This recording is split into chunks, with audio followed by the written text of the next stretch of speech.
Hey everybody, be sure to support our show by checking out our sponsor. Jeff's got a new fun show talking Shakespeare, writing, and a whole lot more called Foolish Wits. He's got the bi-weekly Shattered Worlds Twitch stream, and of course, the War for the Tower. Learn more at awesomepod.squarespace.com, and of course you can check the show notes for links to everything. This is an Unspoiled Network podcast. This is Some Spoiled, a Song of Ice and Fire 2. The co-host Switcheroo. The rereading Return to Westeros. HBO Spoiler Edition, uncut, uncensored, and too hot for TV. Bringing you the greatest hits from 1998. Call in with your requests now. In this episode, Rashawn and I cover 3 chapters. 54, 55, 56. Tyrion, Catelyn, and Theon. In these chapters, I think Rashawn knows now what I mean when I say that Theon and Kendall Roy have very similar energy. If you don't watch Succession, I apologize for this intro. Welcome to Unspoiled.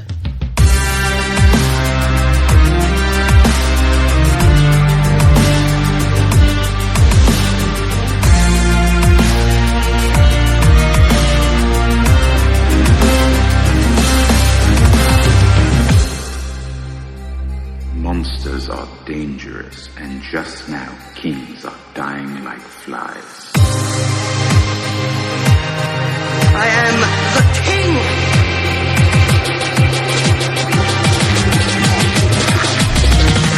Fuck the king. Welcome to the show, everybody. I am Natasha. I'm Rashawn. So, these chapters. Yeah. I want to, first of all, throw out a real quick shout out to, I believe Koki is the username of the person, and apologies, I don't remember what your actual name is, but they got in touch with me on ye old Discord Messenger and reminded me of the setup of coming chapters, and basically were like, it's probably would be good of you to hit up with 3 chapters this next one. And I was like, you are right, it would be. So thank you, Koki, for reminding me, because I wasn't aware just how close we had come to that spot. And we will be doing 3 chapters for the next 2 weeks as well, and then I believe we'll drop back to 2. But coming up, we're going to have short chapters that are all sort of like linked together, so it will just be much easier to talk about that way. So, I just wanted everybody to know that's what was going on. I wanted to know what was going on as well. Yeah. So, out of all of these chapters, there is either a major move being made or one that was just made. And it works out or doesn't. So, Tyrion's, we've got a couple moves being made. One is Cersei moving and getting it wrong, but not knowing that she got it wrong. Mm-hmm, mm-hmm. And then Tyrion, which I didn't remember, that he grabs her hand and like threatens to break her arm. Mm-hmm. And it's a very like strong power moment for him. I didn't remember this at all. How did you feel about the whole way this chapter goes? I think that happened in the show.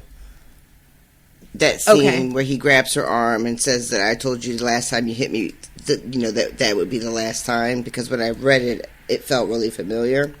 Gotcha. It's funny what you say about the Kendall Roy reference too, because as I was reading, Theon's chapter, was the icing on the cake. But I find that I've been just consuming so much of Succession in such a short period of time that I am out of patience. I'm just out of patience for people making really asinine, boneheaded moves, decisions and moves, and and strategies that make no sense, or worse, in my opinion, having really good, strong plans and strategies and then just fucking them for no discernible good reason. Mm-hmm. So, mm-hmm. Mm-hmm. I just, like, I had no patience for, like, Cersei, had no patience for Theon. My patience with Tyrion is a little thin. I just... Honestly, Catelyn, yeah, same. I just was, like, just each chapter, I was just like, the fuck are you doing? Mm-hmm. So. I am so excited that you started watching the show. And again, apologies if you don't, because that intro would mean nothing to you. But truly, guys, the only word for how I have... Oh my God, I just was about to make a rhyme. But I'll go ahead and make it. I have a Succession obsession. And have literally gone and sought out, like, the HBO podcast about it, which isn't actually that great. They never are. Owen is like, I think I'm just gonna, like, rewatch the show again, as audio, because it is such an audio, or I should say, dialogue-driven show. But yeah, so now I'm seeing everything through that lens, similarly. And yeah, it's a very similar vibe to Game of Thrones in many ways. Because you've got people who, like, really should be on the same side. Absolutely 100% not at all. And doing things that don't feel like they understand what the game is half the time. Mm-hmm. Reisman has been making that comparison to the Roys and, like, who's who, like, which one is Cersei, who's this, who's that. And I don't think I was even watching the first time he posted something like that. Just a few weeks ago, but, like, I'm like the last person, but there's definitely a domino happening amongst our Facebook people, where every other day a new person is like I was 2 weeks ago, like, all right, fine. All right, fine. But yeah, so back, but to the Roys of Westeros. I guess we should just start with Tyrion. Yeah. All right. Yeah, he this was in the show too.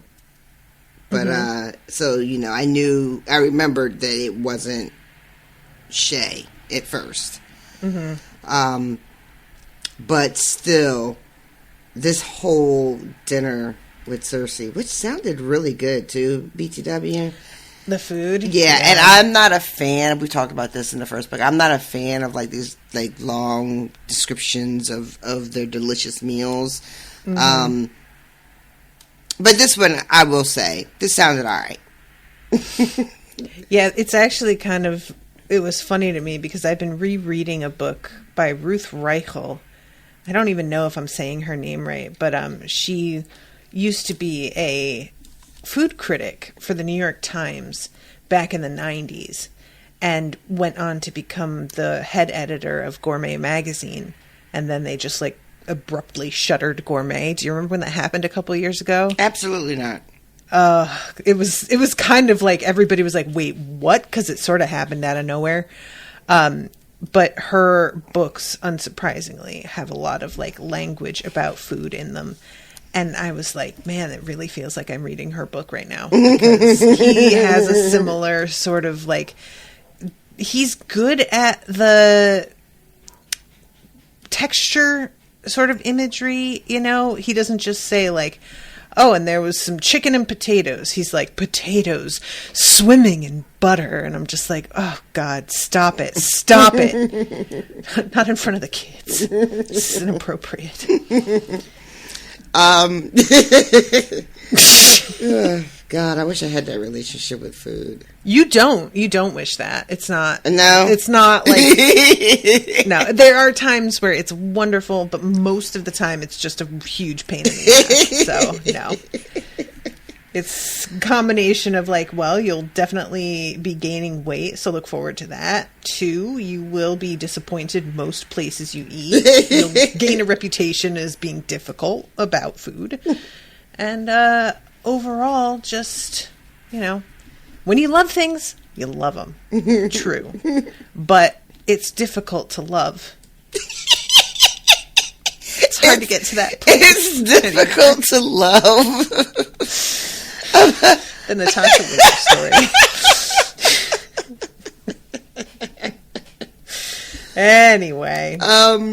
So this opens up with him getting news about the Stark boys.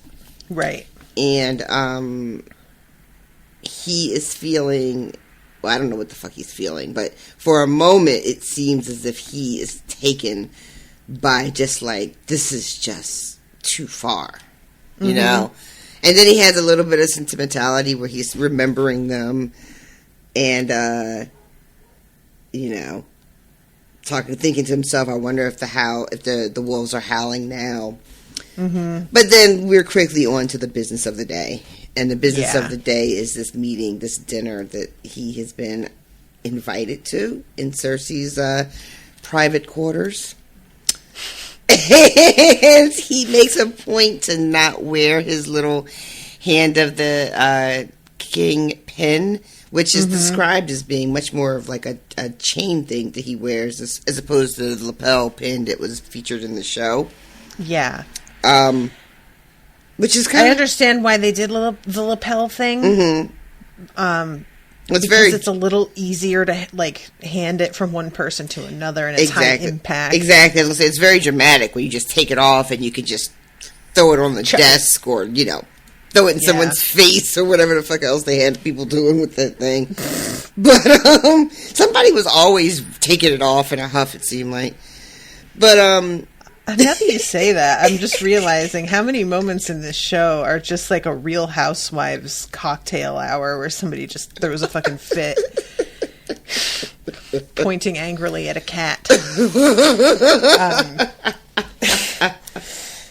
But yeah, the Tyrion's accessories often have hand themes too. Like, it's not just the chain. There are other things that will turn up in his clothing that have the hand emblem sort of like as a theme for the design. You know what I mean? But anyway. I like that his sister misliked being reminded. He's over here trying to like spare her feelings and be diplomatic, and she's like, and I am going to capture and torture your girlfriend. Yeah, he says he doesn't want to like inflame the relationship. And you're right. And meanwhile, she's got his girl like, trapped in a closet like a fucking... Well, I'm not going to make that joke. Never mind. I don't want to say his name. But, so... What? Oh, wait, are you... You got it. There you go. Yeah, okay. Gotcha.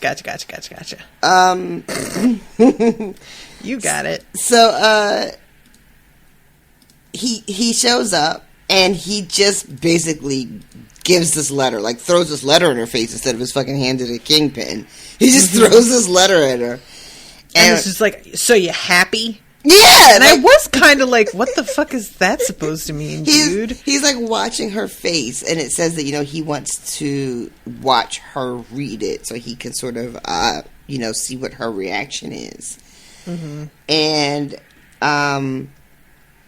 I wanted to mention this bit here. He gave her the letter. He doesn't say a word. It says she blinks at him innocently and took the parchment from his hand. And you know how after a while, when you've been reading,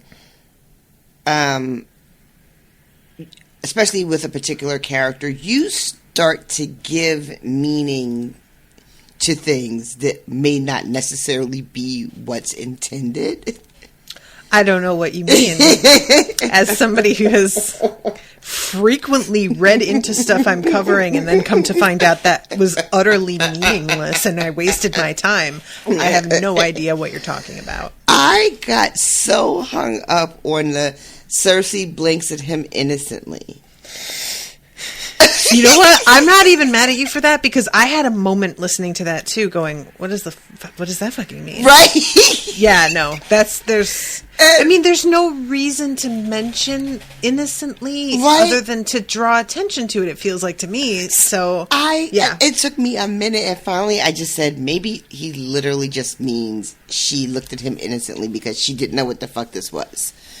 But it took a minute for your girl to get there. And then I was like, shit, I gotta finish reading these chapters. I don't have all day to just be on this fucking one sentence.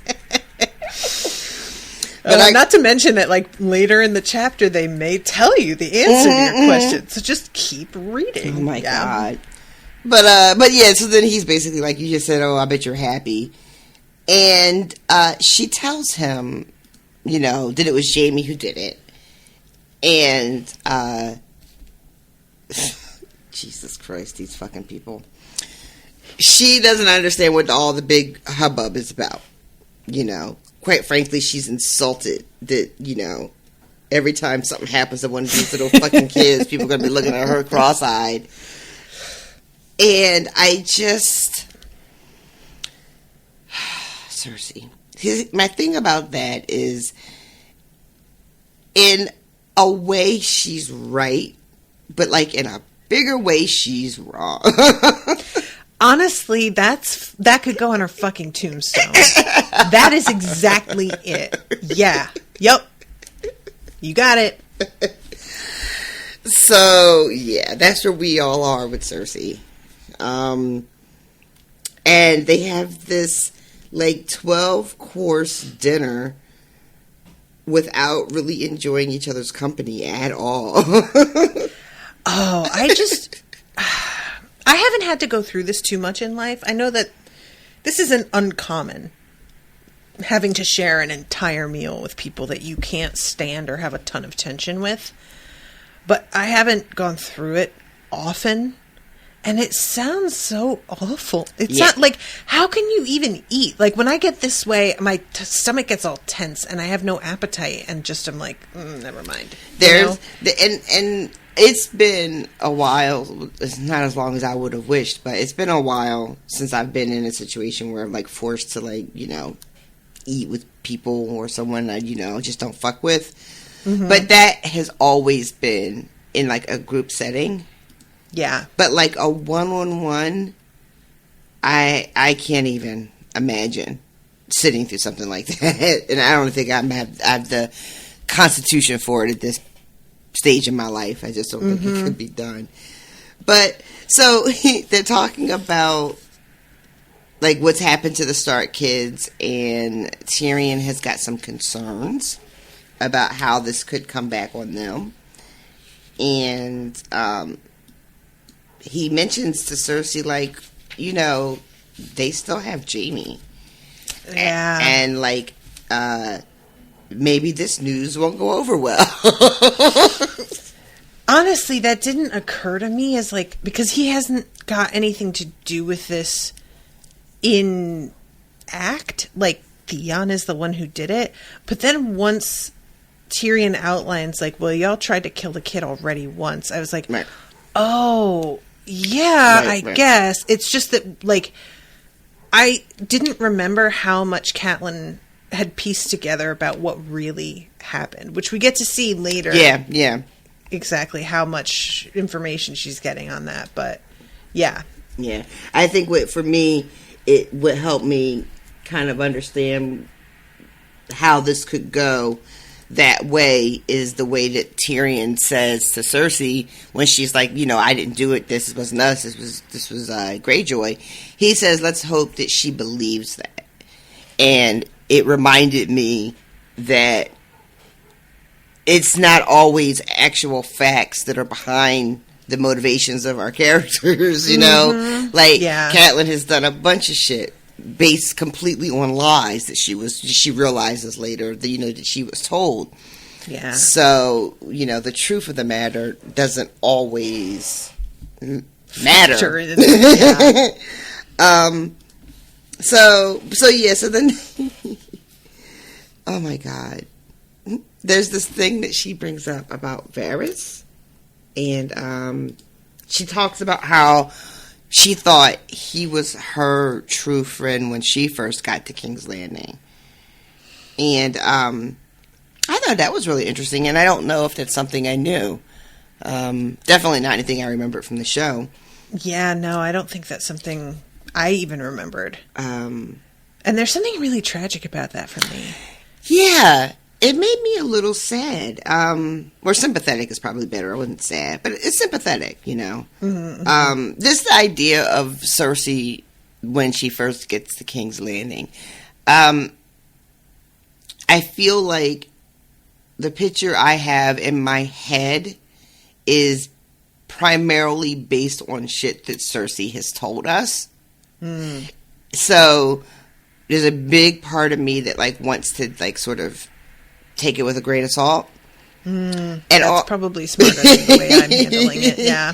And also, as much as I know it's not like book based, there are certain scenes from the show that are just so tied up in my head. Mm-hmm. And I swear to God, you guys, that very first season where she has that chit chat with Ned in like the garden, and she tells the story about how when she first got here, she was in love with Robert and, you know, all the other stuff. Yeah. And it wasn't until he like called her Leanna or whatever on their wedding night, and then things went downhill from there. Yeah. That had such a huge impact on me that to this day I still have a little bit of like, oh, poor Cersei.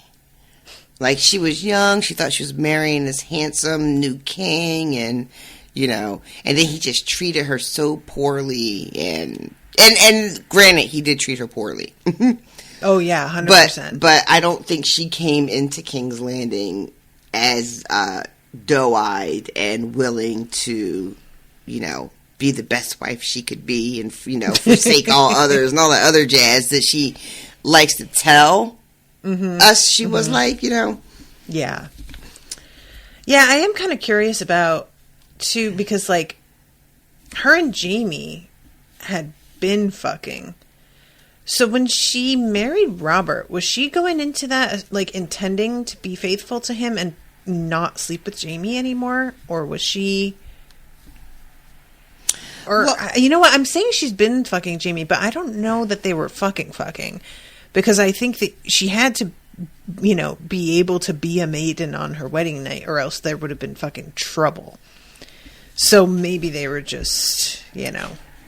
So you think fucking around, not fucking. You know what? I hadn't really thought about it, but I just kind of assumed they'd been fucking. But yeah, I did too. But now I'm like, let's think about the problem. Well, you know what? Let's think about that for. I mean, we probably shouldn't. People are like, no, let's not think about that. But like, say she wasn't, you know, say she wasn't a virgin, right? Mm-hmm. Even if there were ways to test and whatever people were checking for that kind of shit.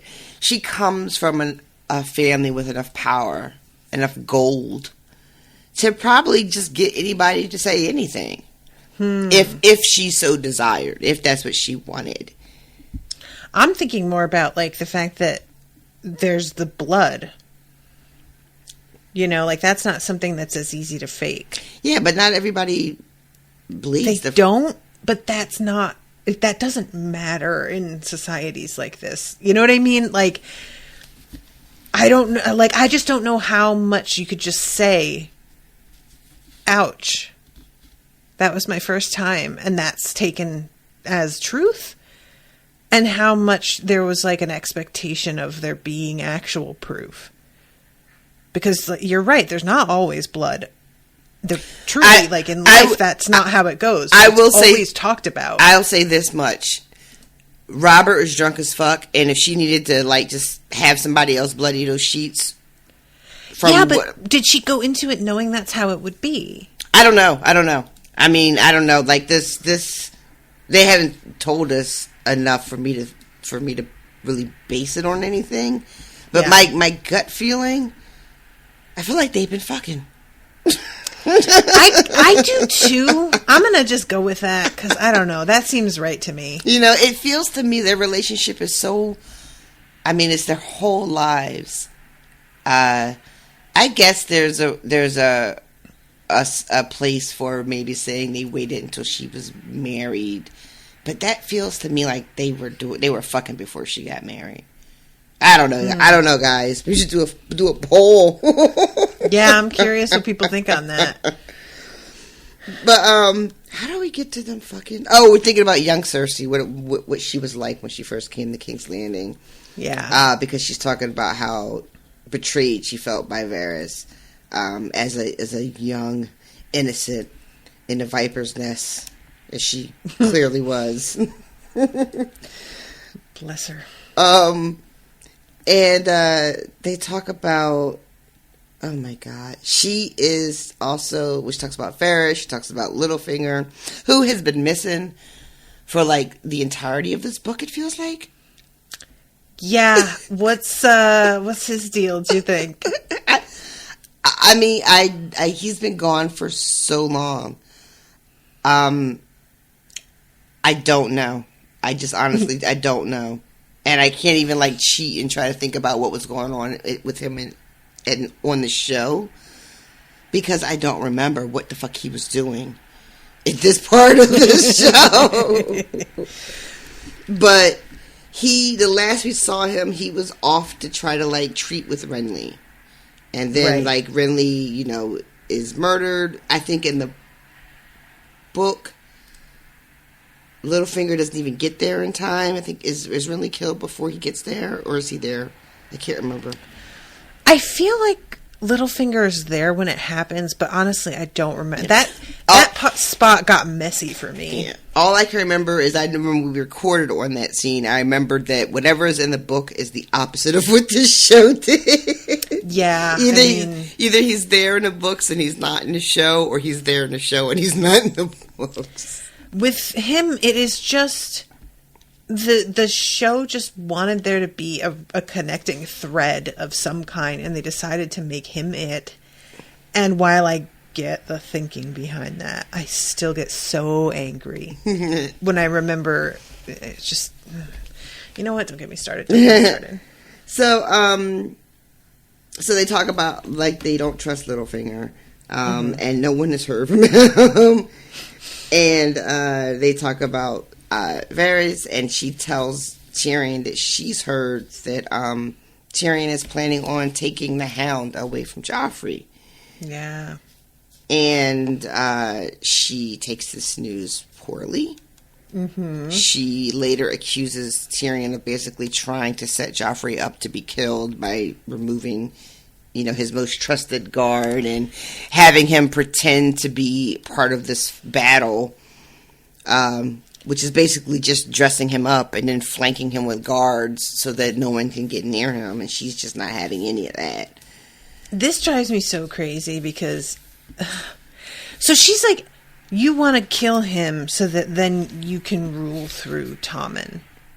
Which did come up. Tyrion's mind, he's like, well, I'm not saying that's not tempting. But when it comes down to it, he keeps being like, I would never kill my own nephew. And I just keep being so frustrated by that. I'm like, Tyrion, why aren't you plotting to kill Joffrey so that you can rule through Tommen? What she is saying is what you should be doing. And Varys, IMO. or somebody brought that up earlier, in an earlier chapter. Mm-hmm. So... I think it was Bronn who's like, he would be a lot easier to deal with, wouldn't he? So it's funny to me that what I'm curious about is, does Cersei come to that accusation on her own, or was someone whispering that in her ear? Personally, she is so certain Tyrion is the worst version of him that he could be.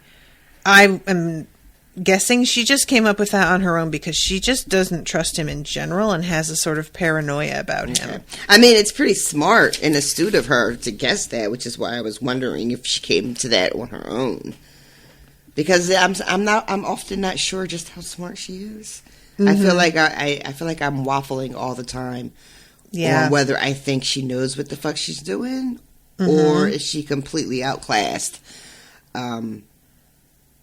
So and then there are times where it'll be like, and not just with her, but there'll be times with people who it seems like they're really smart, and then you find out they were just being coached by people who knew what the fuck, and they weren't actually, like, putting things together themselves, you know? Every day. I'm sorry, I didn't mean to get personal on that one. Every goddamn day. Fucking work. So... we have hit what is known as a sore spot. So they talk about, taking the Hound off of Joffrey duty because he is more important and needs to be doing things in the effort to keep the city safe from Stannis and all that other, imminent danger that's just right outside the city walls practically. Right. And Cersei's not trying to hear any of this at all. And then she reminds him that you, snatched my son up, out of the streets, just not, not too long ago. And Tyrion is like, why are you bringing up shit from last year or whatever? This whole attitude, just like... That's old shit, right? Baby. That's you gotta let that go. How are we supposed to move forward? We can't have a future if you live it in the past, baby. Oh my god! Did you see what's his face having to apologize to Khloe Kardashian? I saw an incredible Bossip headline, and that's it. Did you see the Bossip headline? I didn't see the Bossip. Oh, I bet it was gorgeous. It was long. Everybody who doesn't follow Bossip on Facebook or Twitter, you're missing out on some headlines that are truly astonishing. It was a thing of beauty. First of all, it was almost like a fucking paragraph. That's always the way. Their headlines are like... yeah, it's like 30 words. I'm going to their website now. I'm on it too. I'm trying to find it. You might be able to find it faster than me. Because they fucking know their page is busy as fuck. They stay posting shit. Oh my god, I'm looking at one right now. Until you do right by Jordan, more of the messiest reactions to Khloe Kardashian getting re-embarrassed by her Barnum and Bailey baby daddy. Alright, I found it. Let me know when you're ready. Go ahead, please. This is everything that sounds like a K is written with a K. Ready? Okay. Condomless clown king Tristan Thompson cries crocodile tears to Khloe over infant discretion. Apologizes for rampant raw doggery.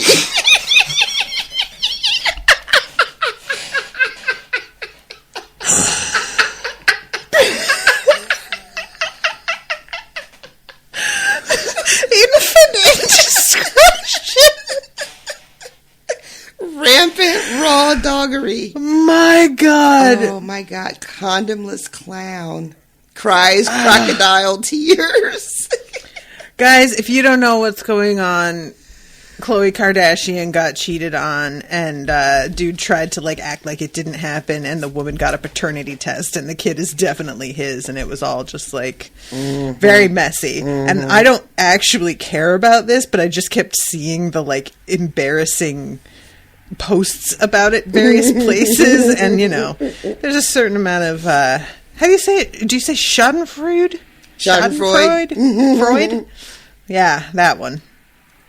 Anyway, that's good stuff. Thanks, Bossip. They really never let you down. They don't. I just love this with Barnum and Bailey baby daddy. That is brutal. Holy shit. God, I hope their staff writers are getting all the money they deserve. I really do. It feels like they use Mad Libs to a point, and they're just yeah, that works. They get to a spot. Anyway, shit. Okay. What were we talking about? Yeah, so Cersei brings up how Tyrion snatched up Tommen. Oh, right. Which got us on the, why you bringing up old shit?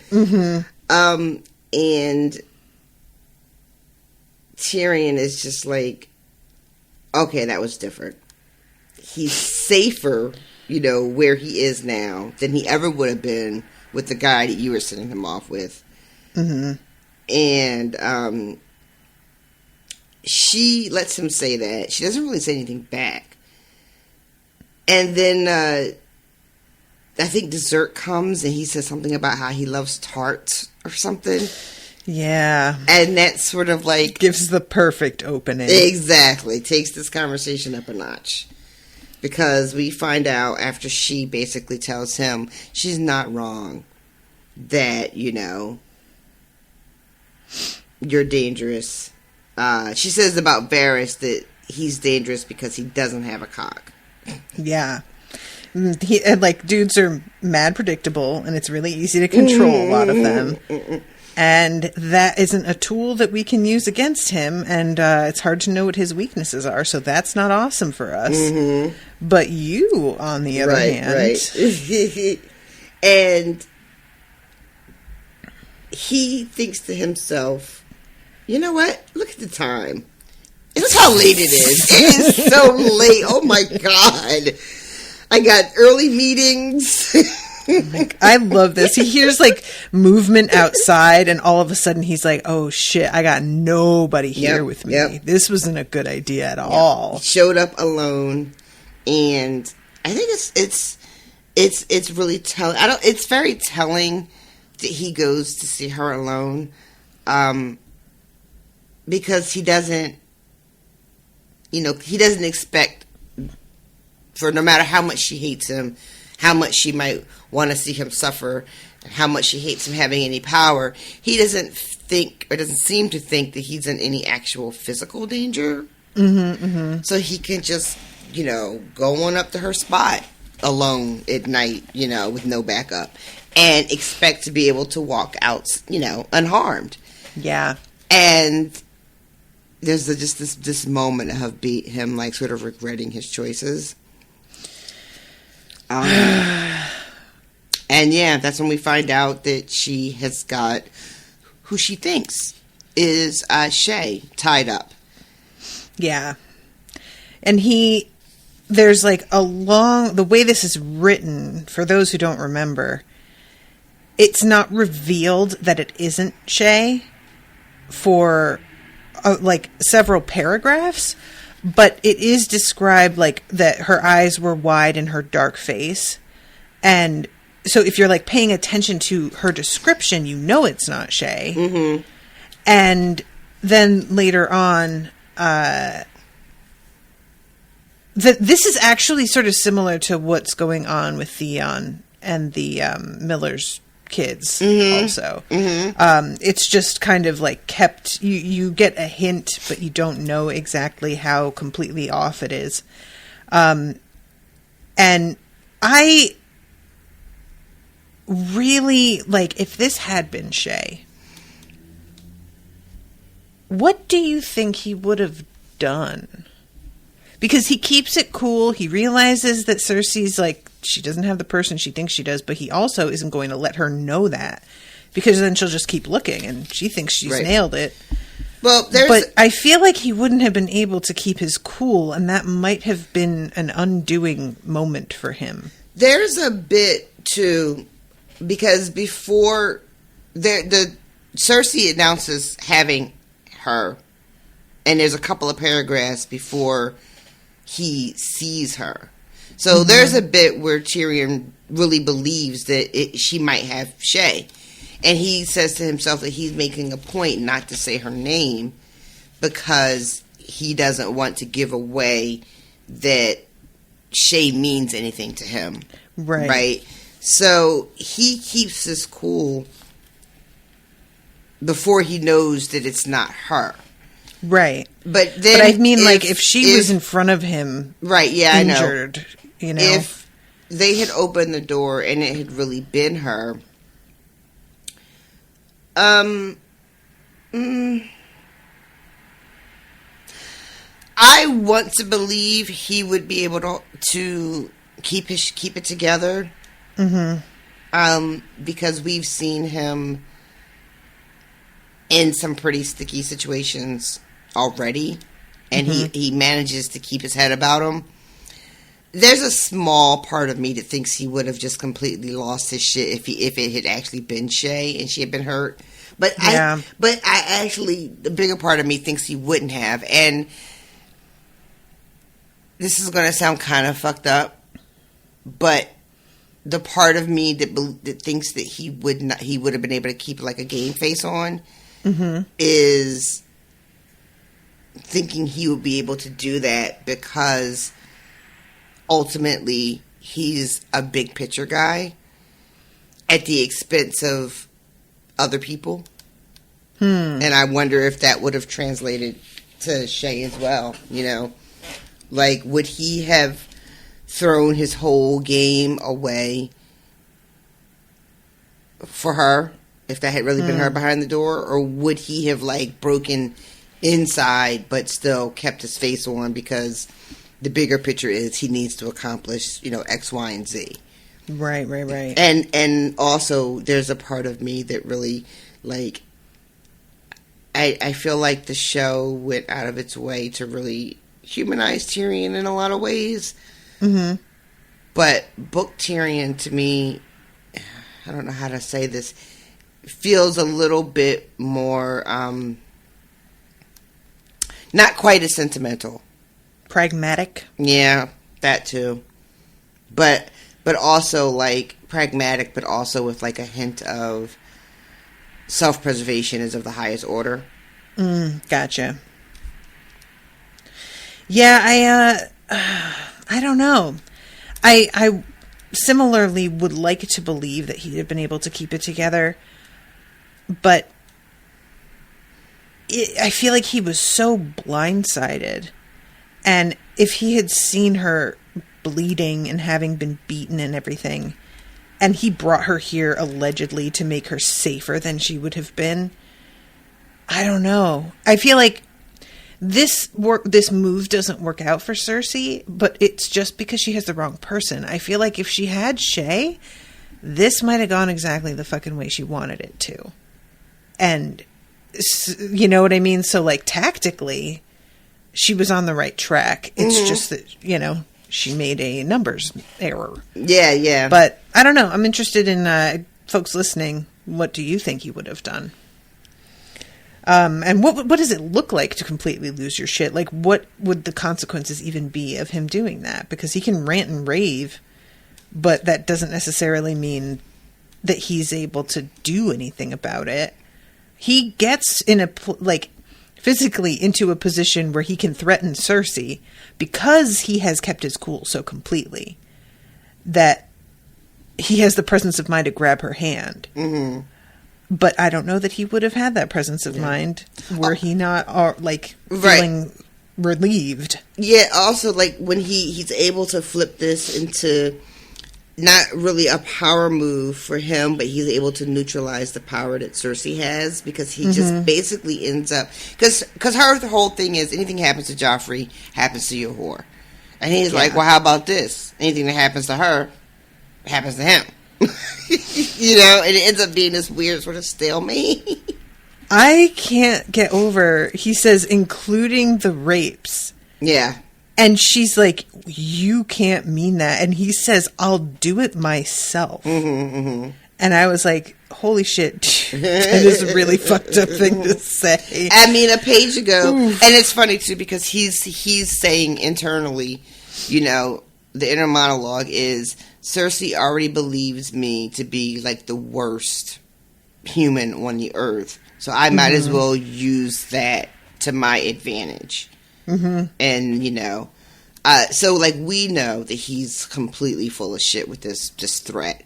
Yeah. But Cersei believes it because she thinks he's capable of all kinds of horrific things. Which is really the saddest thing about all of this, is that she really thinks he's a monster, and I still don't know if I even understand that. You know, her hatred of him, you mean? It's so intense. It is so... I mean, she treats him... I know, like, the story... when it sounds really dismissive when I say it like that, but... So, the deal is a couple of different things. There's the whole thing about, like, the mom died in childbirth or right after she gave birth to him. I think she dies in childbirth. I could be getting that slightly wrong, but And what's the other reason why she hates him? Is it that weird prophecy or whatever? Is he tied up? Is he tied up in the frog lady or whatever her name is? I don't think we know that yet. Okay. And I'm not sure because I don't remember what it is in the show. Because it's like they change so many things. Yeah, if I remember correctly, what the show did, I want to say they changed or left like one thing out from that was in the books. I feel like I vaguely remember some upset people on the old internet. Yeah, that would not surprise me. Because people being mad on the internet? I feel like, what's her name, Maggie, by the time that was even included in the show, I think it was pretty late. That sounds right to me. You know, everybody has these theories on what that means, and the show just didn't do anything, and it's unclear whether that's because the things that people have theories on aren't actually correct, or if it's just because the show decided to ignore, some potential plot beats from that. But yeah, I don't want to say anything because I don't know how much we're supposed to know about that as of right now. Okay. But so I just bring that up to just be like, just as a way to say that I don't know, I'm still caught off guard by just how much she hates him. Mm-hmm. And just how despicable she thinks he is. And as far as I can tell, up to this point, he hasn't really done a lot to deserve it. Mm-hmm. But there's just no talking to her about Tyrion. Like, she just... Yeah. Like, she just... You just can't talk to her about him. So, yeah, so we get to reveal that it's the other woman and not Shay that's being held. And she does not give it away for some reason. Yeah. That is loyalty, or I don't know what to call that. Like, you know what? I don't know if I have that in me. I probably would have told somebody at this point that I am not the whore you're looking for. I'm just not, like, it's not me. But maybe at this point it doesn't even fucking matter because they're probably just like, sure you're not, Yeah. So I don't even know. Maybe she did tell them, it's not her, and they just like figure she's lying to avoid being held hostage and beaten, which is what any sane person would do. Mm-hmm.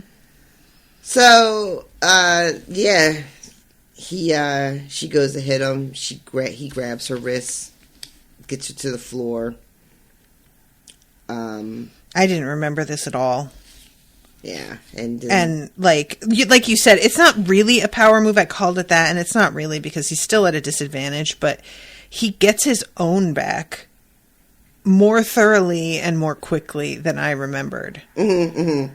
And I was actually pretty impressed by that because this is not an easy thing to come back from, even if she doesn't have the right person. He is like soft-hearted enough that it still is a woman who's going to be tortured and beaten, so it still matters to him somewhat. And also, this is an indication that there has been a shortcoming in his plan, whether it's a leak or he wasn't careful enough or somebody snitched or, but it's concerning. They were able to, get as close to correct as they did. Exactly. They managed to follow him close enough to end up at the right place, just snatch the wrong girl. Mm-hmm. So that's really upsetting for him and, a little kind of has his head spinning because when he leaves and goes back to his room where Shay actually is safe, even though he didn't expect her to be here, he is, how did you get here? How did you get in? Show me the door. He's like checking his room like he's in a Scooby-Doo cartoon, like looking for the fucking sconce that you flip that makes the walls spin and shit. Oh, it's so funny that it sounds like that's over the top, but that's literally what's happening, and that is amazing. Like, literally a candlestick that he yanks on. Like, what? Sure. And he wants her to try to tell him how she got here. But she has a hood on her head when Varys is bringing her into the castle.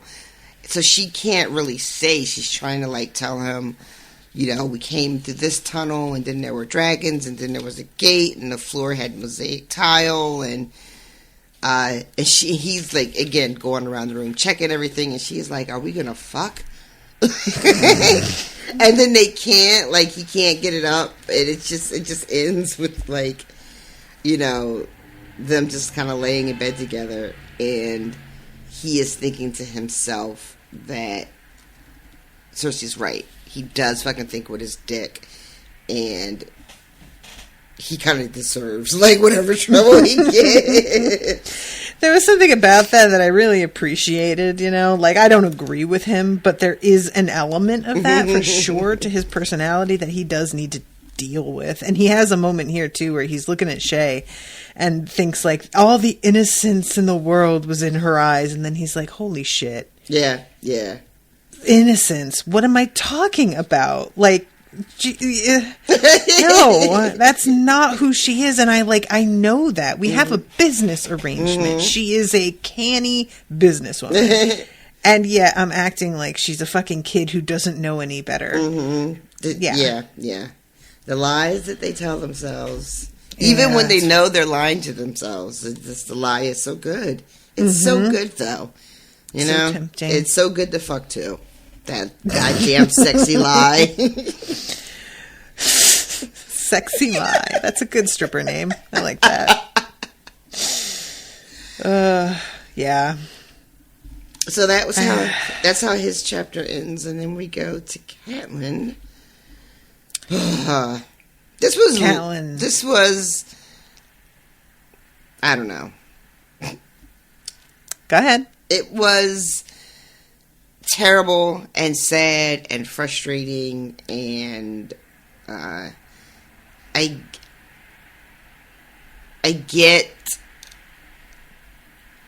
get what she's doing, even though it's not revealed in this chapter. And you know what? Actually, I don't know. Maybe it's different. Maybe it doesn't go exactly the way it goes in the show.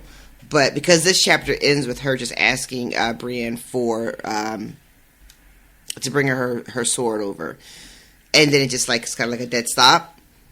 Right. So it could be that she's going to chop his head off, but we all know that I think she's going to like let him loose. Okay.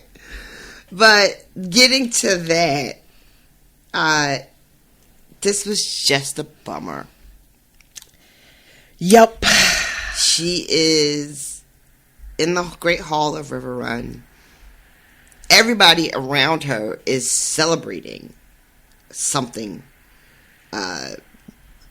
Edmure is supposed to be coming back home soon, I guess. Mm-hmm. And Rob's had they had like another like minor victory of some kind. Right. Yeah. Really, these motherfuckers just need any excuse to like get drunk and sing, which I'm not even really mad at them like saying, honestly, low key saying. And she's just... they're acting like we did with the whole Jort story. It's like any fucking joy that we can cling to with everything that's happening.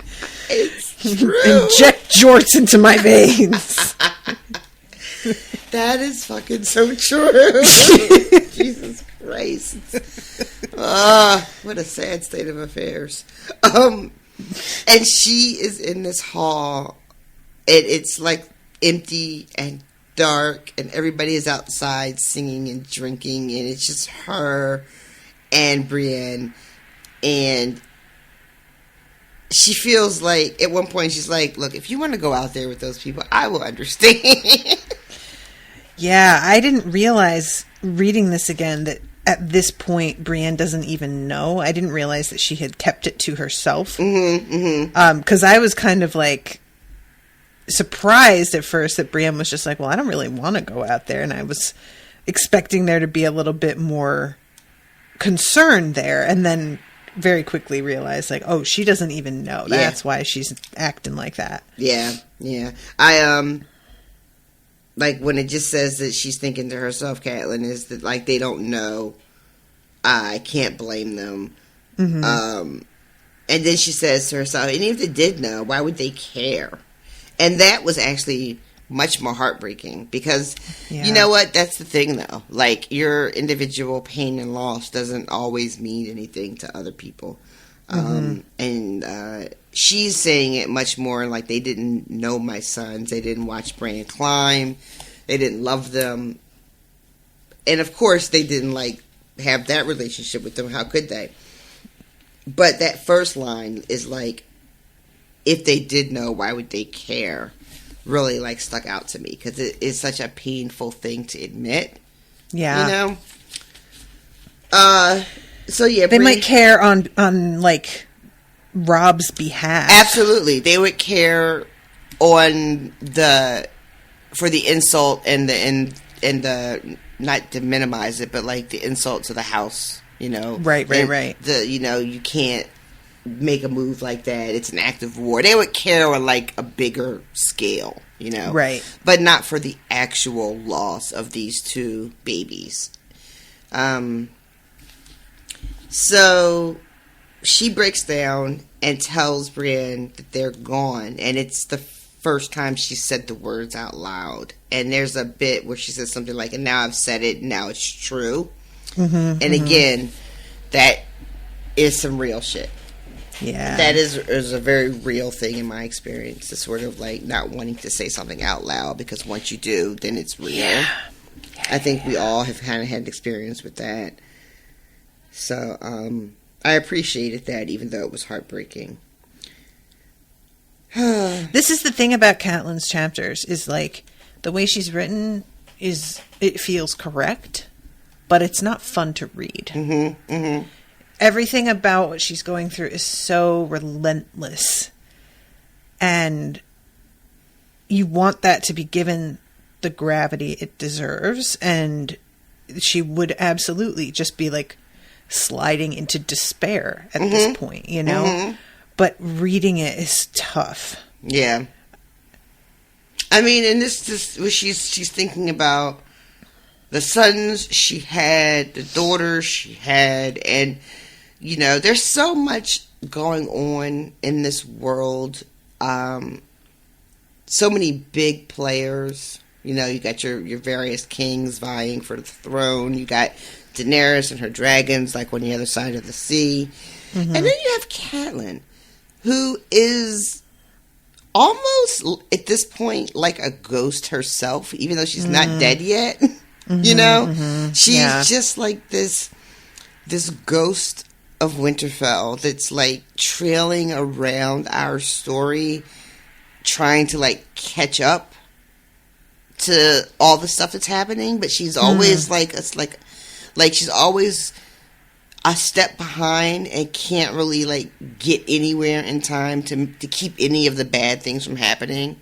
You know what I mean? Like, it's like when you say relentless, it is relentless because it's been just nonstop loss for her as far as she knows throughout this whole story. Like it has literally, like, her family went down south and that was it.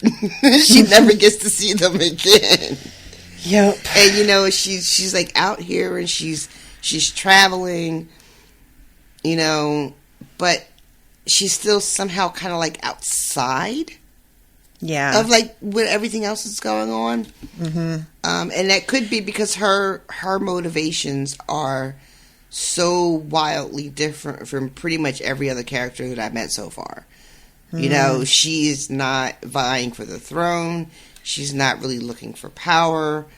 You know, she's not like on a quest like Daenerys. She's not like Robb and Stannis. You know, she's not like pulling strings like Tyrion or Littlefinger, or, you know, she's just like, where are my kids at? Trying to get to my kids. Yeah, you know, that's actually a great point, because I feel like that has to have been purposeful on Martin's part, right? To like have a character who is deeply affected by what's going on but doesn't have any actual power within the structure of things. That doesn't happen often in his stories. Like, usually you're reading from the perspective of somebody who has power. Like, that's part of why they included the character of Roz in the show, because there were no small folk perspectives. everything in the books is from somebody who is like nobility or, you know, of some kind. And they felt like, well, it would be great if we could have something to include an ordinary person and show what this is like for them in the world. And I guess that's like kind of the function that Cat is meant to have in the story, that we see the actual fallout, and it's not just small folk who are affected by enormous loss, because we've seen them, their houses razed to the ground and all of their crops being burned and the women being raped and the men being either murdered or like mutilated. And it's very easy to be like, you fucking elitists up here in your ivory towers, you don't know. And maybe they don't the same way, but if you are in a particular position, you are still going to be a target. And it's awful to see just how little she can do about any of this, you know? Yeah. It's, yeah, and that's one of the things that makes her bits so hard to read, is the sort of powerlessness you feel when you're reading it from her POV. Which, you know what, like you just said, that the other chapters, they're not necessarily more, well, I will say, you know, they're more entertaining. Because we're watching people wield power in all these different ways, you know? And when you don't have any power, guess what? None of this shit is very fun. Yeah. So, yeah. Yep.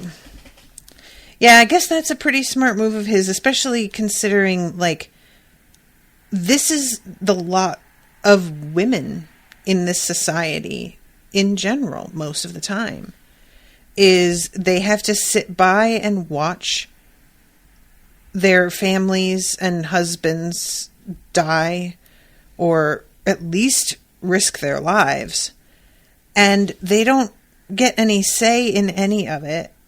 And this is just the way that it works. So getting reminded of how that is, and kind of like, it makes you understand a little bit more where Cersei's probably coming from as well. Like, I'll be damned if that's the way that my life is. Yeah.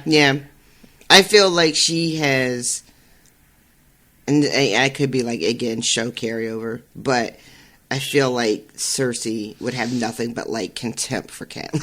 Yeah, I have to agree. At least, you know, at this point in the story. But because she didn't do a good job of protecting her children. Even if Cersei was one of the people that she needed to protect her children from, Cersei would still hold it against her that, you know, that 100%. That she wasn't able to do it. Even though that is like an unfair, you know, I think that would be unfair of Cersei to level that charge at her. But I feel like she absolutely would.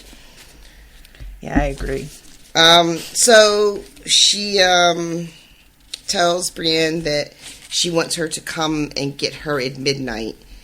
And then she goes up to sit with her father, who is not quite dead yet, but nearly dead. Nearly dead. There's a big difference between mostly dead and all dead. Nice reference there. Hey, Getting old. what's happening? I gotta turn my heater off. I had a little space heater going, and it's really doing its job, y'all. Now I wish I had cold water instead of room temperature water. Guys, Rashawn's out here drinking room temperature water. I was saying that Catelyn's POV was depressing, but I don't know. Rashawn just drinking her room temperature water, that might win. It's it does sound bleak, but it's just it's easier for me to drink when it's not ice cold. But yeah, but I have to like. But I when you say it out loud, like I have the same temperature, I'm thing, drinking but yeah. tepid water.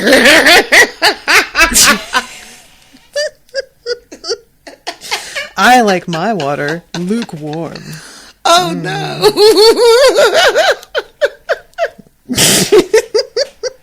Anyway, she's extremely cranky because her brother keeps being called Lord, And she's like, as far as I recall, my dad's still fucking alive, you ingrates. She has to say that like a couple of times.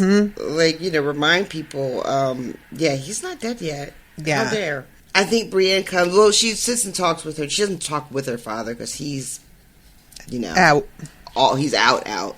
She just is sort of telling her dad kind of what's been going on. And how alone she feels. Yeah, because she doesn't have anyone else really to talk to. Yeah. And, again, just sad. Yeah, there's a moment where she's like, no matter how tightly I hold his hand, there's nothing I can do to keep him here. And that line really got me. Yeah, that's when she's like telling herself she needs to be able to let him go. And she just can't bring herself to do it. And again, just thinking about like all that she's lost, thinking about her daughters, and just, how everything is just sort of slipping through her fingers in this way, like she can't really like grab on to anybody to keep them with her, like her kids, her father, like everything, her husband. So midnight comes and they sneak down to see Jaime.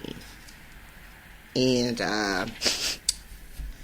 this guy, fucking Jaime, man, I had forgotten what a it's been a minute he is. Right? It's been a minute since we've seen him. Yep.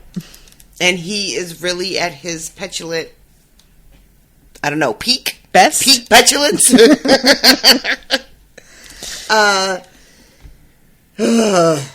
And really what they end up coming to is a sort of question for question. Right. I'll answer your questions, you answer mine. After a lot of like him being really pissy and shitty about everything. He says something about how like, oh, are you here for me to service you? Well, why don't you slip out of that dress and I'll see if I'm up to it.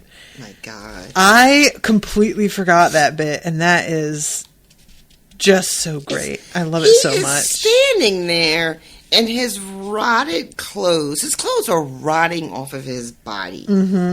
He has not been There's bathed. a bucket of shit next to him. And he is out here telling somebody that maybe he might be able to get it up for them. Maybe. It's too much. But you know what else, too, is funny? She even says, even in this most wretched condition, this motherfucker is still fine, though. Yep. Like, you can still see he's fine. I love that bit. Her just being like, he's still beautiful. How is that fair? Yeah. But, so, he wants to know what's up with his family. And he can't get a straight answer. They've been just telling him whatever. Yeah. For shits and giggles. He wants to know about Cersei, Tyrion, and his father. Are they all still alive? And, that's the very first thing. It didn't even occur to me how maddening it would be to just not know what the fuck's going on. But that makes so much sense. Yeah, I hadn't thought of it either, really. It's because, well, I guess we do have things in our world where people can be so completely cut off. But it's just such extreme circumstances, you know.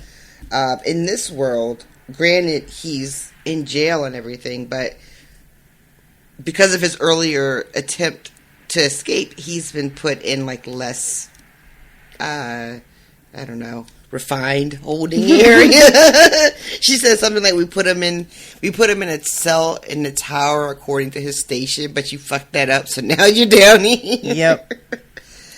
And he has no access to any outside information, and his jailers can just tell him whatever they want. And there's like no way for him to verify what's true or not. And not in defense of Jaime, but that is so incredibly cruel. Yeah. When you think about it, I love when he's like, yeah, the guy couldn't keep it straight. Sometimes it was my sister that was flayed. Sometimes it was my father that was flayed. And every day it seemed like he had kind of forgotten whatever bullshit he had told me the previous day. And it's so funny because right before she gets down to Jaime, we meet the jailer and he's all drunk and shit. He's clearly just a drunk, period. So that makes you... And what else does he want to know? She asked him about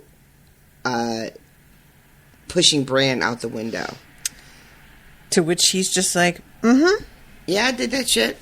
And I'd do it again. It's just like, he doesn't give a single fuck about it. Doesn't feel bad at all. That is his vibe. Man. Yeah, no remorse. No, absolutely no remorse. Which, for some reason, I found shocking. I thought there would be regret or remorse. I don't know why, you guys, but I just did. I was reading this like, oh, he just don't give a fuck. He really doesn't feel bad about it. And I don't know if I had just sort of retconned that in my own brain because I was uncomfortable with the hard truths of Jaime Lannister, or I don't know. But I don't remember that at all. He just is like, yeah, well, you know, what was I going to do? He shouldn't have been up there looking. Whose fault was that? I just didn't know who he was going to be. Maybe if he wasn't fucking spying and he decided to mind his own business. Oh my goodness, yeah. And he tells, and me and you were talking about this recently, in a if not last week, the week before, where I thought I had read somewhere or heard that he says he's never been with another woman other than Cersei. Right.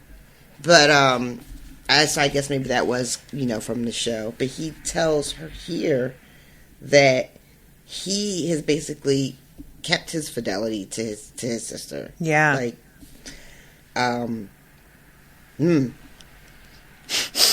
What's that?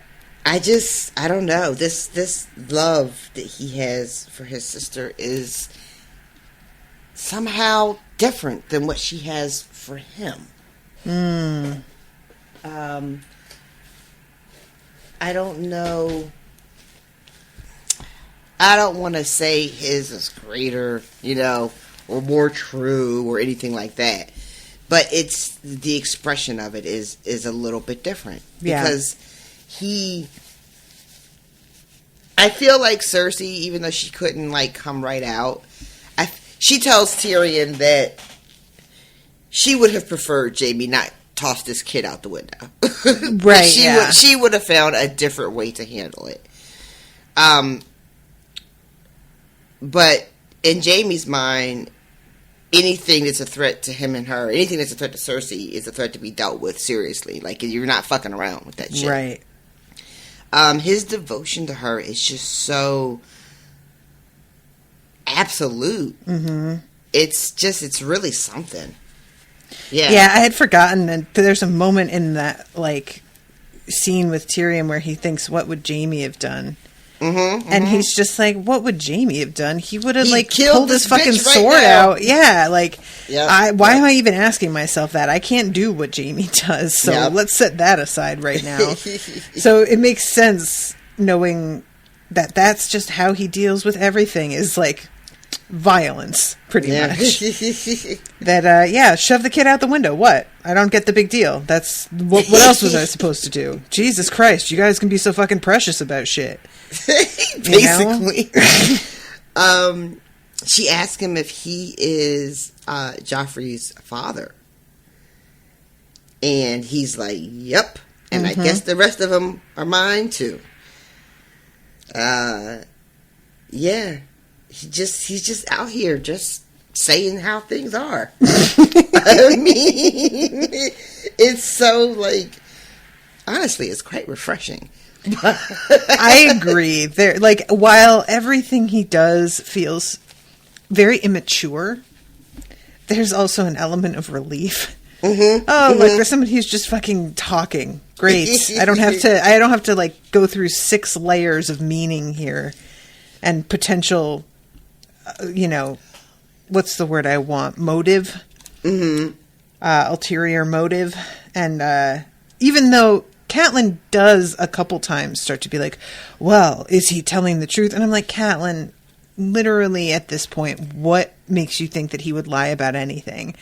He's confessed to all, to treason, to the murder of a child. Like, yep. He even says, like, at one point, like, I told you, because I think they get stuck on sending the assassin. Yep. And he's like, yeah, no, that part, that wasn't me. And she accuses him of lying. And he's like, why would that be the thing I lie about? And not, like, trying to kill your kid or, like, sleeping with my sister and fathering incest babies, you know?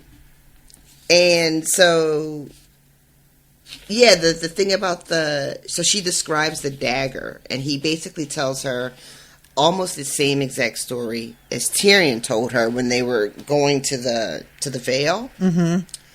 And now she is starting to put some unpleasant pieces together that have to do with Littlefinger. Yeah. And which is, she doesn't spend a lot of time on it, but I have to imagine it's tough because this is someone who, granted, she hadn't seen since she was a kid, up until, like, you know, the first book in King's Landing. But she hadn't really seen him since she was a kid, but it's someone she just assumed she could trust, and someone who claimed she could trust them. And when she realizes that that wasn't true, you know, it's another loss in a way. Yeah, it kind of is. Yeah. And also, like her understanding that so many of her actions were based on this bullshit. And she gets really upset, and she calls him Kingslayer, and asks him how he can so call himself a knight after he's, like, forsaken literally every vow he ever took. And he ends up telling her the story about how Brandon and his father were killed when they got called down to King's Landing to see King Aerys. Y'all, horrifying, right? Gruesome. Yeah, it is. This is. I remembered, you know, I guess hearing that they had been burned, or the father at least was burned when he went to King's Landing. But this hanging him upside down over an open fire, and just letting him, like, in his armor, and then having his son, like, rigged up to this contraption that, like, tightens the more you struggle. Just, good God. Fucking yikes. Yeah. Yeah, it's a pretty compelling argument from Mr. Lannister here. Yeah. Basically being like, oh yeah, I was supposed to be a knight, but I also had to stand by and just let that happen and be cool with that. And that was, like, literally my job description. Yep. So don't fucking talk to me about honor and shit, because nobody means anything. Somebody came over and, like, gave him a talking to. Because that scene was so kind of, like, hard for him to stomach and stand and watch that I guess it was kind of, like, on his face. Yeah. So his, you know, I don't know, the boss of the Kingsguard or whatever the fuck you call him, like, comes and tells him the next day that it's not your fucking job to judge. You just guard. Like, fuck's sake. Yeah. And also, it comes out that Catelyn had never heard quite this version of the story. Yeah. Ned softened that shit right up. Yeah, yeah. And then he says to her that, oh my God, this bit about how Ned Stark loved Robert better than he ever loved anyone else, including her. Yeah. Low blow, man. Really was. But he's drunk now, so what can you do? Because he's been drinking this wine that he didn't think was very good. So there was another thing that was interesting here, too. He asks, like, this whole thing starts with him asking, do you know what happened?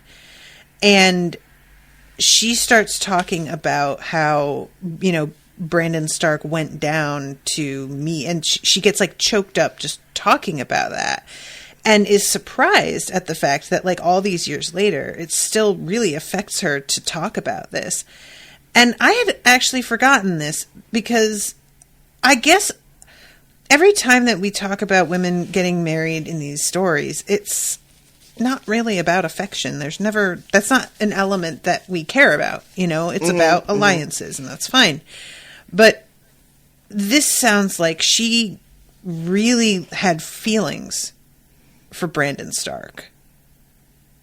Yeah, it sounds like it, which honestly, I couldn't remember. I think I was under the impression that even though she was betrothed to Brandon and Ned is sort of like had to step up when he died, I had assumed that they didn't really know each other that well either. Yeah, same. And that maybe she just sort of had like a Sansa-style crush on him, and I don't know why I thought that or where I got that from. A Sansa-style crush is going into, like, my fucking lexicon, by the way. That's a really, like, succinct way to tell somebody exactly what you mean. But, yeah, I just was sort of startled by that because it never occurred to me that she cared about him in a personal way. Mm-hmm. And, it might not even quite be that. It's when you start to lose a bunch of people in your life, talking about other losses that didn't affect you that much at the time suddenly becomes more painful also. Mm-hmm, so it could just be that she's extremely emotional overall right now. Yeah. She says a little bit later, because they're talking about, who else died in this thing that happened. Mm-hmm. And it was a couple of other men from the north and their fathers and sons. And she remembers all of their names and then is surprised that she remembers their names. Just kind of like, it's like it was just sitting right there. Like I didn't have to dig as deep into my brain as I thought I would have. It was all right there. Mm-hmm. But yeah, so terrible. And then he says a thing about like Ned loving Robert more than anyone else, and she is. She's had enough of the Jaime Lannister show for the evening. He's like, he never cheated on Robert and knocked somebody up, did he? What was that kid's name? His bastard? And she's like, take a deep breath or I am about to do some shit. Such a white name. And I laughed and laughed and laughed. Even though it was not meant that way. And he said such a white name, like the pretty cloaks they give us. And then she calls for Brienne, and she comes in, and she asks for the sword. And then that chapter ends. Yeah. Is she going to cut off his hand? Cut off his head? What's she going to do? I definitely, when I read this the first time, I knew that, like, she had other objectives in going to see him, but I kind of was thinking she's going to kill him for what he just said about fucking Jon Snow, because that's clearly like a sore point for her, Right, yeah. But yeah, so, okay, then we go to Theon. Theon, not doing awesome. He's never doing awesome, but like, even less awesome. Yeah, he's having a rough go of it. I mean, he murdered 2 innocent children, and now he's having bad dreams. What can you do? It's just, and what's interesting is that in these dreams, absolutely everybody that he has ever hurt is there. Mm-hmm. So it's just like this one particular, this one act, which was a series of acts, but you know what I mean. Mm-hmm. This is what's sort of piling up on him and causing this breaking point. It's the straw on the camel's back, as they say. Or at least it seems to be. Yeah. Yeah. And it's so, like, it just is so gross. Yeah. It's funny, like, at first, I thought, he's being plagued by a guilty conscience. He feels terrible for what he's done. And maybe he does, but I have to tell you, by the end of this, I was starting to think he doesn't really feel terrible about that at all. Do you not? He feels... Yeah, I'm not sure. Like, now I'm starting to feel like I think he feels terrible because, one, he's lying about what he did. Mm. He didn't kill who he said he kills, and there's a certain amount of unacknowledged fear of being found out.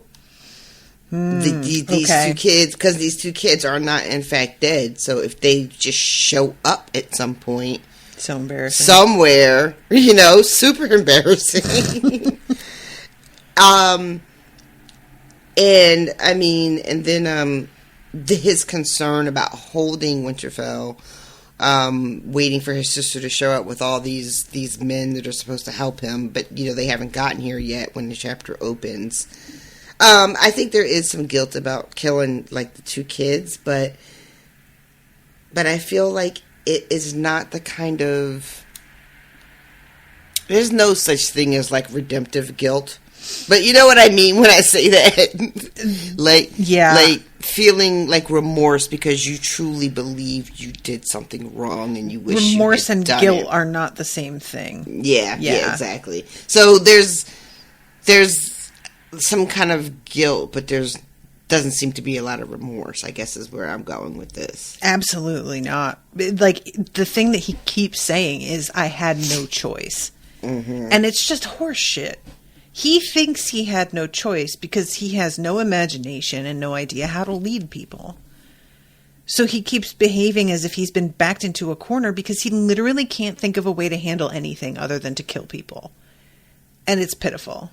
Yeah. I mean, I don't know what he, as a leader, could have or should have done when it was discovered that the kids had made a break for it. Mm-hmm.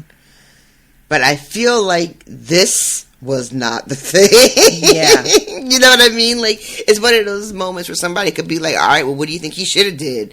And I don't know. I don't know. I mean, really, what it comes down to is later on, Asha says what he should have done was not try to hold Winterfell in the first fucking place. Because he's trying to have his cake and eat it too. He wants to be seen as Ironborn and taken seriously. But he also wants to, like, take over Winterfell and have, like, ownership of a place that doesn't belong to his family or people like him. Yeah. Which he starts to realize, and like, but yeah, her whole thing is take the kids as hostages. That would have been extremely useful. Yeah. But no, you had to do your ego shit and walk around with this crown. Prince of Winterfell, he's calling himself. Like, that means absolutely anything to anybody. Sir, what are you talking about? Yeah. It's embarrassing. Stop it.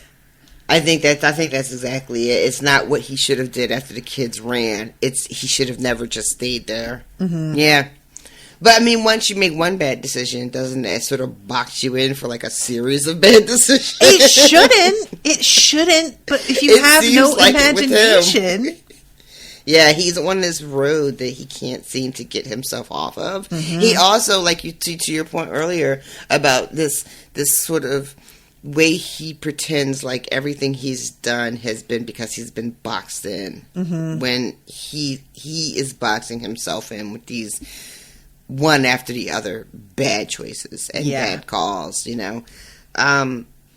It's like he's fucking digging his own grave and he can't stop digging it. Like, just, you know, like every step he takes is just seeming, especially having, like, you know, some understanding and like some spoilery things about where some of this is going. Knowing where some of this leads makes watching every step doubly painful. You know? Yep. This thing too, like this idea comes, the idea to pretend that the Miller's kids are the Stark brothers, right? Mm-hmm. Comes from Reek, right? Who we know is nothing but fucking what's his face, Bolton, you know, in hiding. What is his name? I can't think of his name. Ramsay. Ramsay. Thank you. I could not think of anything but Royce, and I was like, no, that's the dad. No, so, Roose is the dad. Roose. Royce is a different family, right? Yeah. Okay. So this is knowing that as a reader is also like doubly icky feeling to me. Yeah. Is like, oh, let's just, you know, let's just kill somebody and then pretend to be, you know. And this is actually, I don't know if you remember, but the last Theon chapter ends with Reek being like, I have this brooch, and you being like, what does that even mean? And that was the signal that he was saying we can dress them up to seem like they're the Stark boys. Oh, that's because he's got the direwolf brooch, right? Yeah. He talks about having it in his hand here at some point in this chapter. Mm-hmm. So basically, Reek went with him, like, full knowing that they weren't going to find these kids, or, like, might not, and had this plan in mind already. Mm-hmm. Which is... I don't like it. I don't like that he is thinking that far ahead. It just... It's a combination of I don't want him to be smart, and I don't want Theon to be so easy to manipulate. And he is even more. Like, there's a whole other thing with Reek in this chapter where he's like, give me a bunch of money and a horse and I'll go get you some guys. And I'm like, Theon, you're not going to do this, are you? No, he is. He's definitely going to hand over a bunch of money and be like, yeah, do the thing. And I'll give this girl to you as a prize. This is, yeah, I'm fucking at my max capacity of this type of shenanigans after like a week of mainlining Succession. I really am. I just cannot. I'm like, when are we learning from our mistakes? Are we just destined to just do the same dumb shit over and over and over again? That's a good question. It feels very much like this is just fucking Theon, and this is just it. He's just and I think about that, and then I remember that this is book 2 of like 5 finished books, and I just it's a lot, y'all. Yeah, it's a lot. So yeah, but okay. So he's having this horrible dream. There are wolves that have children's faces because that doesn't like. What could it mean? It's very vague. It's very, very vague. Symbolism here is so elusive. And then Wex comes and wakes him up because Theon is kind of like, it's a really bad dream. He's like moaning and thrashing and whatnot. And he's woken up because his sister's here. Yeah. And well, he stays awake and summons the maester, and then like once he has a chance to calm down, is like, you know what, never mind. And the dude gives him a like sleeping draft that he dumps because he's like, yeah, I bet you want me to sleep. You want me to sleep and never wake up. And I'm like, oh my god, Theon, you are paranoid about the wrong shit. Wait, I'm sorry. His what? The when he's having that dream and he gets woken up. Yeah, Reek wakes him up. He's like Theon kind of wakes himself up by knocking over something off of his nightstand, and then Reek and Wex are there, and they're like, your sister's here. Oh, this is before, right? My bad. I forgot. So that happens first, and then he has the other thing where he falls asleep, and what's his face comes and talks to him. That's right. My bad. That happens. Oh, later. Okay. All right, well, yeah, so, but anyway, so they come, they get him up, he goes to fucking, down to see her. This description of this crown he's wearing, too. This fucking... It's such a great example of how little foresight he has, that he, like, kills the blacksmith, which is just such a bad idea during wartime. And, you know, the crown is the least of it. It's just such a bad idea. Yeah, it's so short-sighted. Yeah. And yet, what he is concerned about is that he's got this shitty crown. But then he tells himself it doesn't matter, because when he's a king, he'll have a better crown.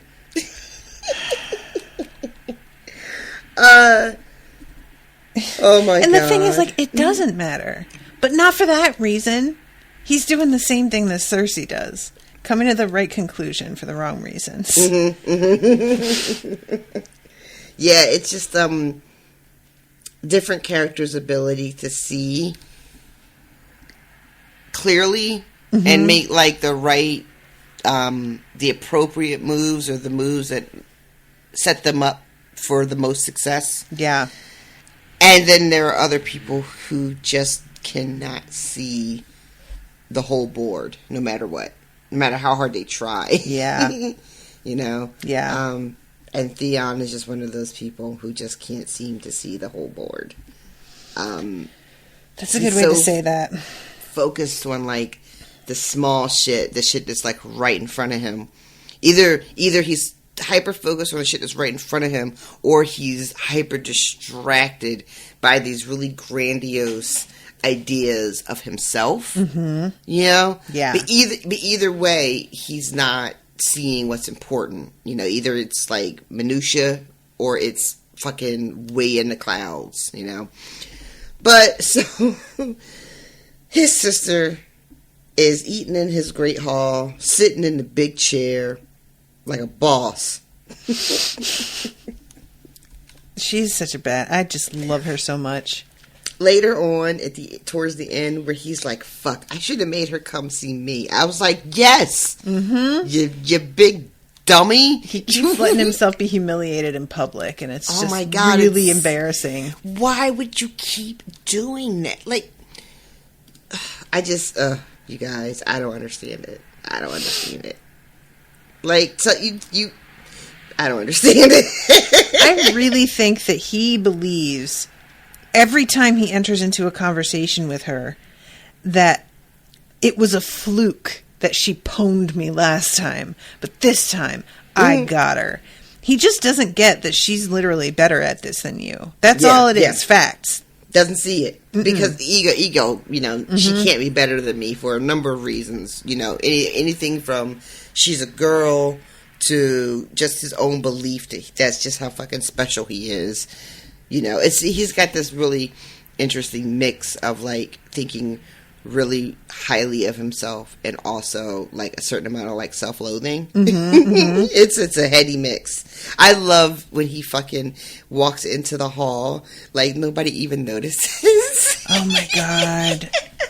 That's, like, again, you've killed so many people, like, publicly, and they still don't notice you walking in. Like, that's how little effect you're having on the vibe of the entire, like, it's just, you're not making any sort of impression, man.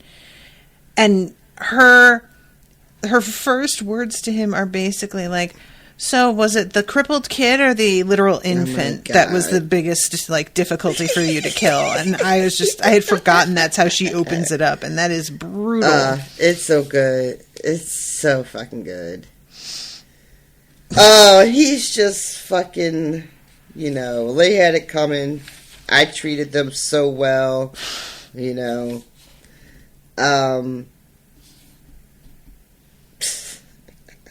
I'm sorry. What? I'm reading that when she says that to him, he gets all embarrassed, and he says himself, what it says about him, that he took no joy from those heads. And then it's talking about, like, old Nan was there, soft, toothless mouth, opening and closing. And then Farland threw himself at Theon, and just how bad the scene was. Yeah. And, you know, he's thinking all of that the minute she says that to him. But even as terrible as this memory is that he's thinking about, it's so... He still rationalizes it. Yes, exactly. Like, there's a bit where Lewin is just like, well, can we at least put their heads back on their bodies and bury them? Yeah. You know, in the crypts. And, you know, Theon's just like, no, we're not doing that. And this is when and it says that afterwards he had knelt among the bones to retrieve the brooch, and that he still has it. He's still carrying this thing around. I'm assuming in secret, Yeah, I would think. But that he's still carrying this thing around with him as, I don't know, like a totem? Is it supposed to be some sort of sentimental thing? Is it, like, I don't know. I don't know. Like, there's a part of me that feels like, and it's a similar thing as to, Asha's whole question has been, why didn't you just take the kids and bail? And while it's certainly easy to just be like, well, because he's stupid and has no foresight, I think that also an element of it is that he had never felt at home at Winterfell. And there was a certain, like, perverse joy that he got taking it over and subjugating everybody. And I can't help but think that's what's going on with the wolf brooch as well, is that it's like he's still trying to be part of things, weirdly. Yeah. I don't know. He's still trying to make this place his home and make the things that belong to the family, make them available to himself. Things that he didn't get when they were all there. Yeah. But it's, I don't know. It's such a,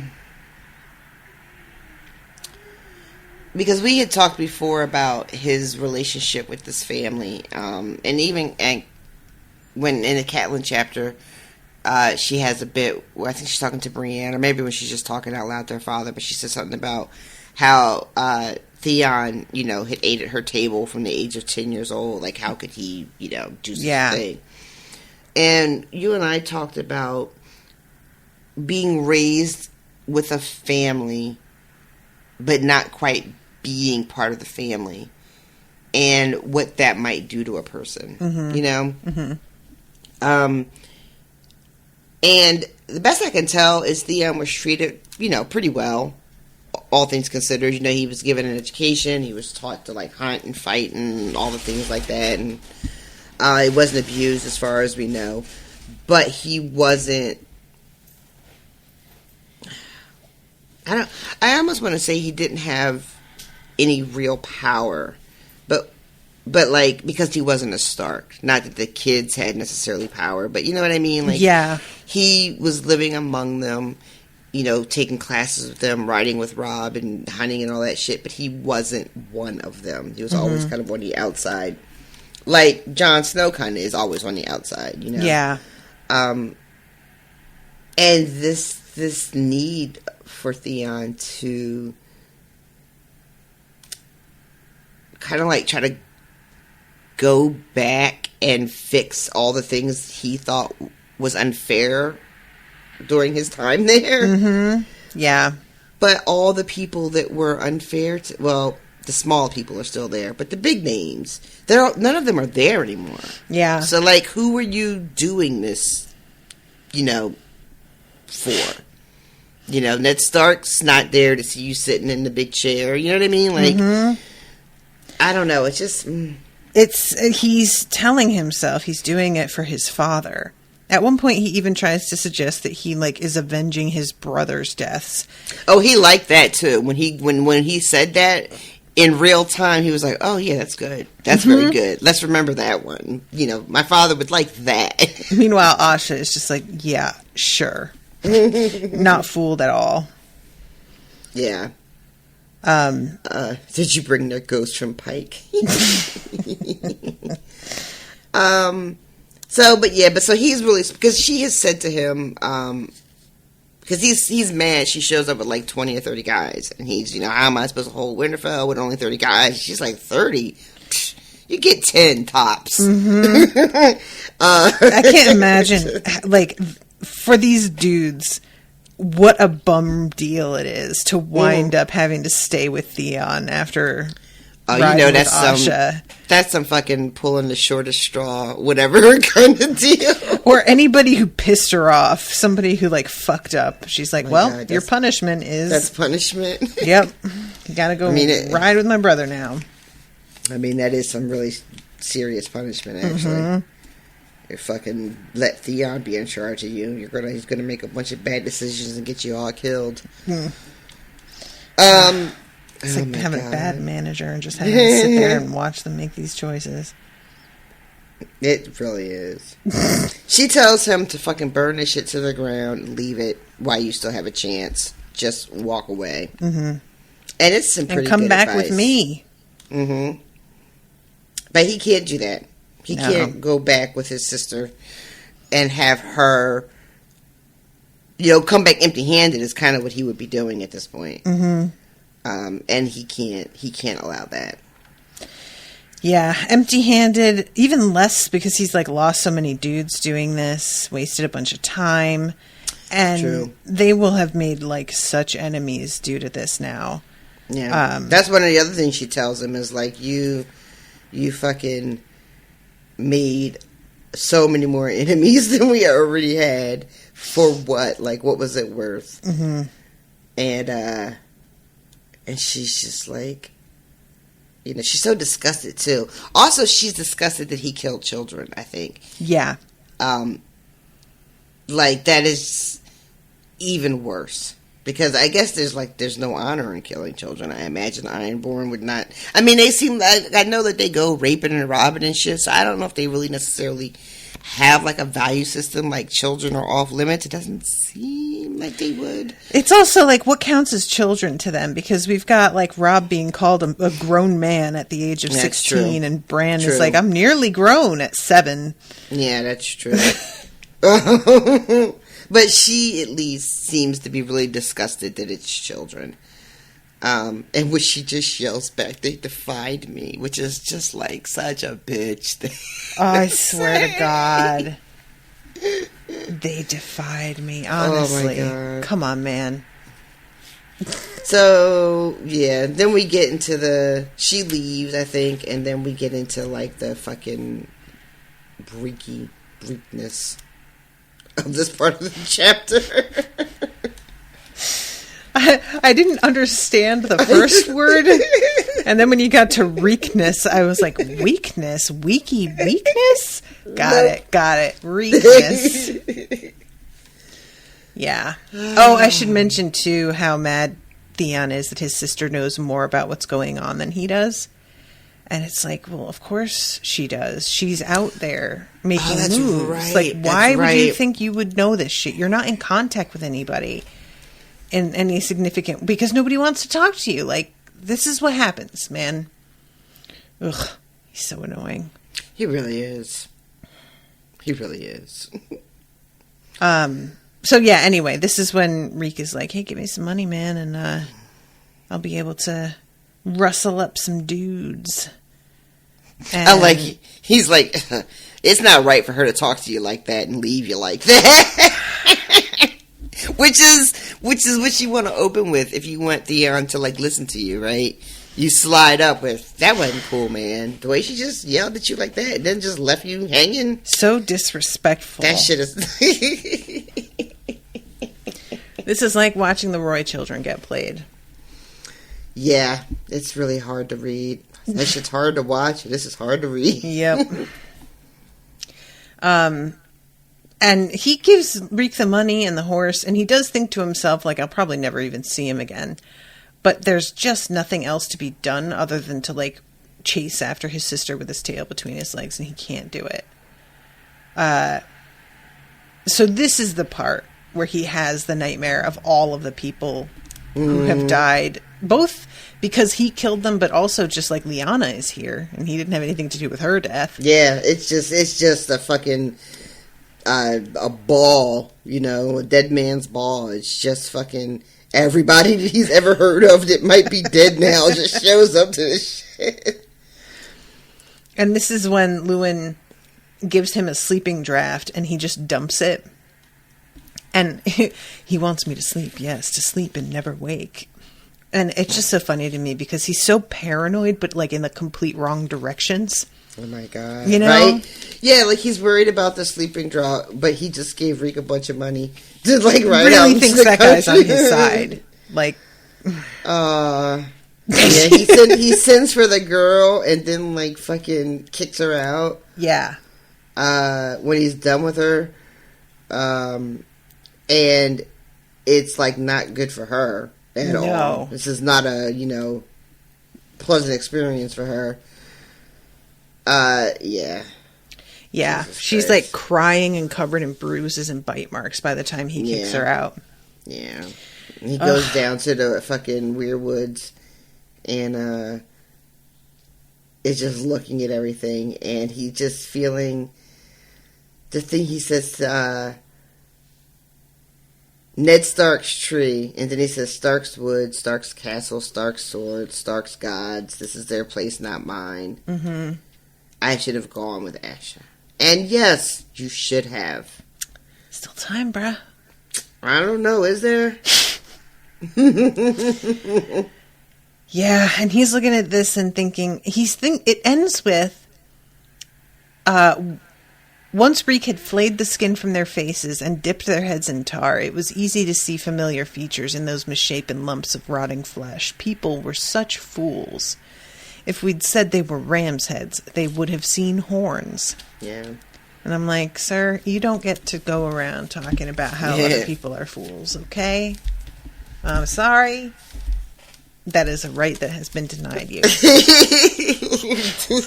I don't make the rules. Rescinded. Oh, God. So, yeah, bleak chapters. Yeah. I had forgotten, like, how incredibly sad so many portions of this are, because you just think about the high points and battles and showdowns and all that stuff. And it's so easy to just forget the sheer pain. Yeah. And there's a lot of it. Yep. Being spread around, quite frankly. All right. Is there anything else that you want to add before we wrap this one up? No. I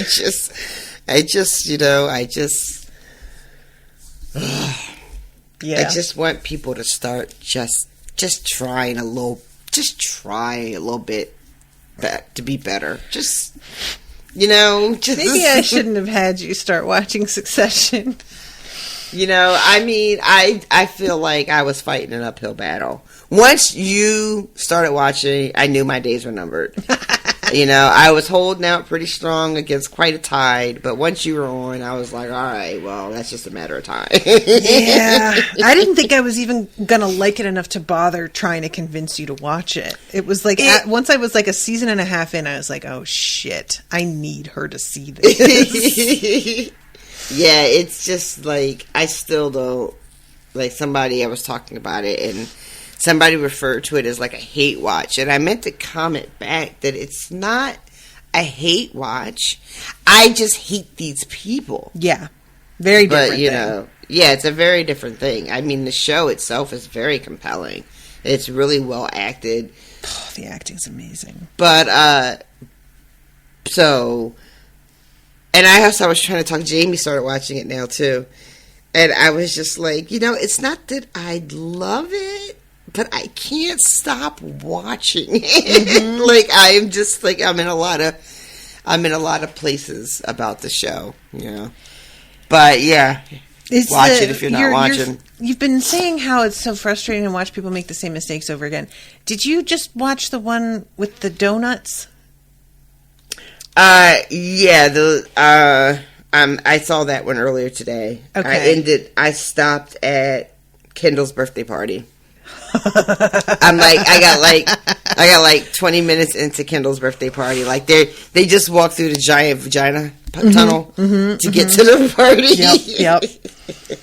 Yeah, that was I think that might be like one of my favorite episodes of the season is his birthday. It's just such a like roller coaster of highs and lows. The podcast that I had mentioned that HBO does, it's very short. It's like half-hour episodes, and they don't really like talk about the plot beats of the show quite as much as they. It depends, but the one about his birthday, they had a party planner to the stars come on as a guest, who's like out here planning parties for people like Kendall. Mm-hmm. And she asked him what the weirdest party was, like the theme.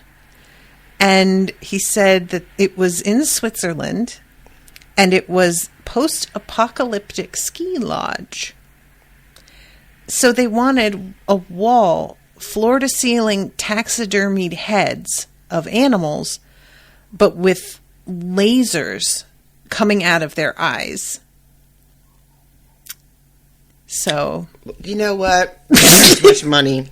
That's exactly right. That's the other thing about this show too, is I think that, and it's probably just saying more about the type of shit that I tend to watch, but the way wealth is portrayed in this series, I think, is really, really eye-opening. Yeah. In a way that a lot of the shows I've watched that are supposed to be about rich people, it's almost like the money of the characters is like supposed to be secondary, if that. Mm-hmm. But in Succession, money is like one of the characters. Yeah. It is so ostentatious. Like I jokingly texted you, like, I didn't realize rich people were helicoptering everywhere.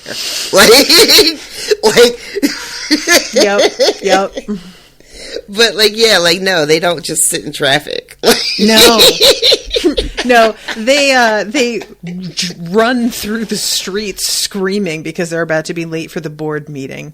Oh my while God. on FaceTime on their phones. My God. I swear to God. Apparently, Jeremy Strong, the actor who plays Kendall, broke a bone in his foot running in those Gucci shoes. Oh my God. The interviews with the actors are, I'm fascinated by their various takes on their own characters. Mm-hmm, mm-hmm. It is, I saw a snippet of Brian Cox talking about Logan and his parenting, and he said he just wants his kids to succeed, but he wants them to get there on their own. Mm-hmm. And all I could think was, do you think Logan really gives a fuck about his kids in any capacity, in any real meaningful way? This is what I was arguing about with Owen. You can't possibly mean that. What I think the deal is with Logan is he wants his kids to succeed because he needs his legacy to stay alive. But it's not about his kids. It's just he can't stand the idea of his legacy just fizzling and dying. And so he wants that success, but it's still about his success. Yeah. At the same time, they can't beat him. He won't accept that. But that's the only way that he will see them as successful, is if they do beat him. So it's just he can't, nothing will ever make him happy. Yeah. His real fight is with the fact that he is going to die. Yep. That's what that's his main opponent. Yep.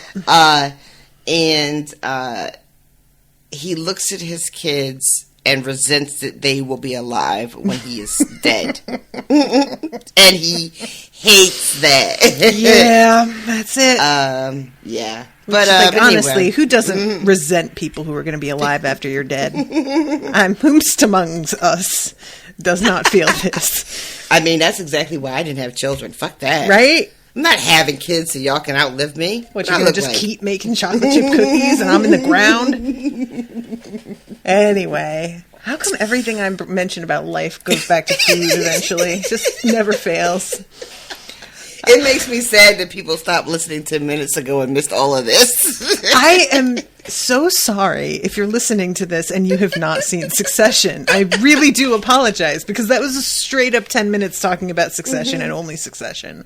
It wasn't even in the context of they're Song of Ice and Fire characters where we could sort of pretend. Nothing. We just started talking about some other shit. But guys, seriously, if you haven't watched the show, I just don't know how many other ways to say go do that. A real quick hi to new patrons. We've got JHT, just JHT. Don't know if that's pronounced a different way or if it's just the initials, but that's how I'm going to say it. We've got Laurel Salmon, Sammy Lacey, and Natalia Cordero. Hello! Welcome to all of you beauties. Thank you all so much for becoming patrons and supporting the show. Really appreciate it.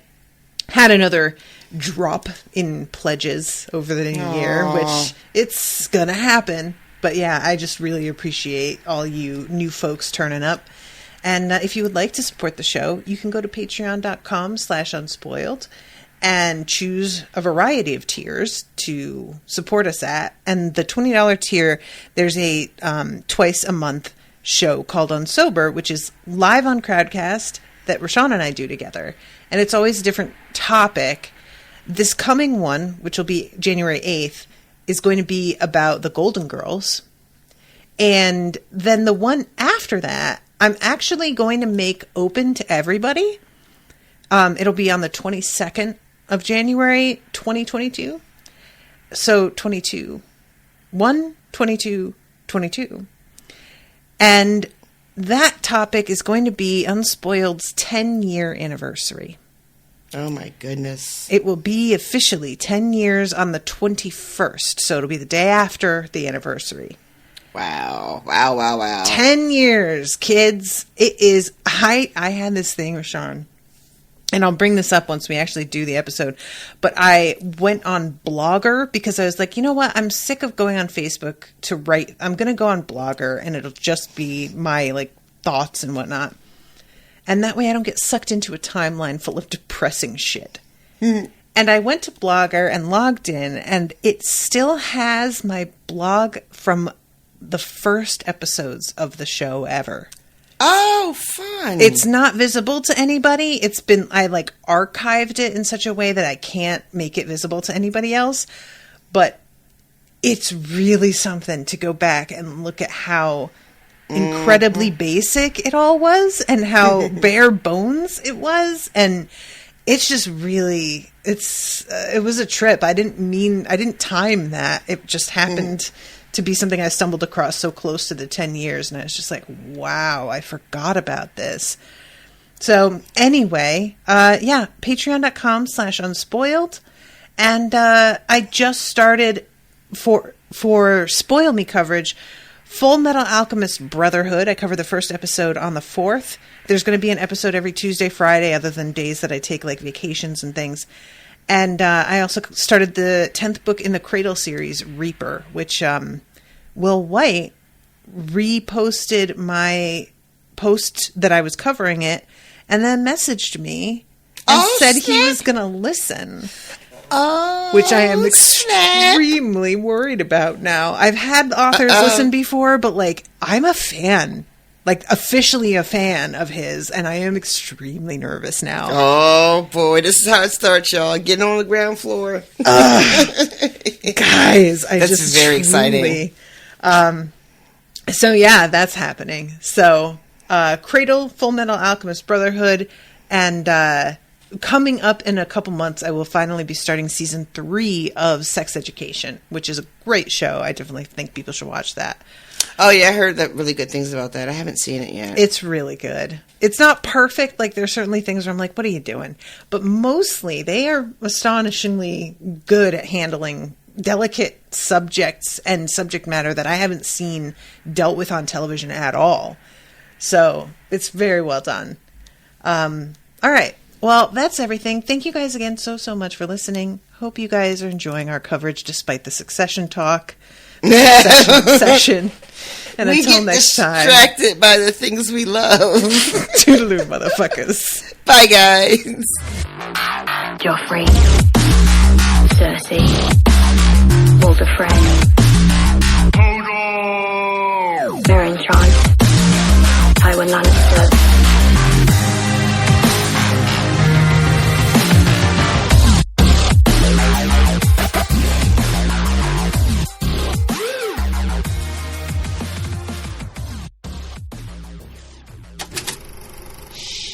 That was an Unspoiled Network podcast.